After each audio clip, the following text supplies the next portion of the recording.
On the occasion of the 125th birth anniversary of Netaji Subhash Chandra Bose, we will look back on his life and all that he accomplished as one of the most celebrated young freedom fighter of India.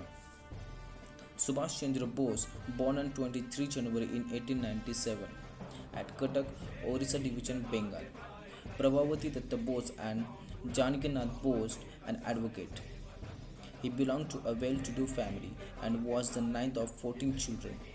Bose studied at Presidency College, Calcutta, where he was later expelled for attacking a professor making racist remarks towards Indians. He then joined the Scottish Church College and earned his BA in philosophy in 1919. Under pressure from his father, Bose headed to London to give the Indian Civil Service examination. He came fourth and was selected.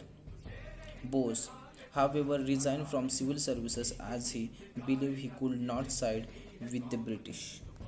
In 1921, Bose worked under Chittaranjan Das, a powerful politician in Bengal.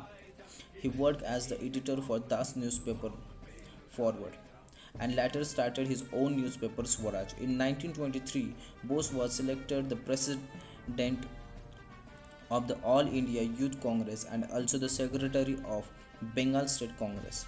He also served as the chief executive officer of the Calcutta Municipal Corporation, with Das as mayor of Calcutta.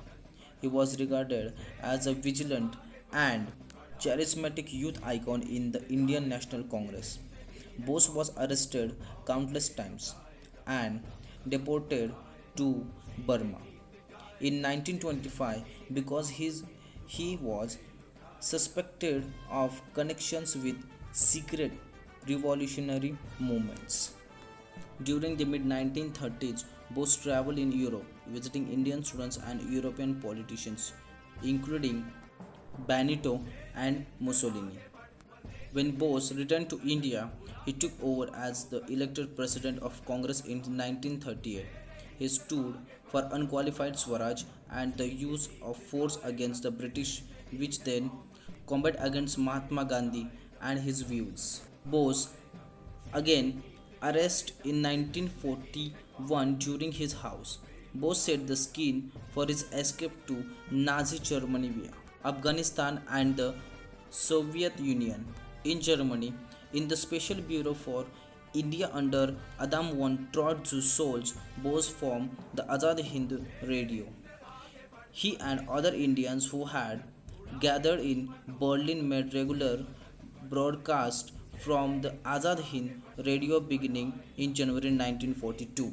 Bose, speaking in English, Hindi, Bengali, Tamil, Telugu, Gujarati, and Pashto also. In 1943, Bose created a famous slogan, "Give me blood and I shall give you freedom." Well, as Jai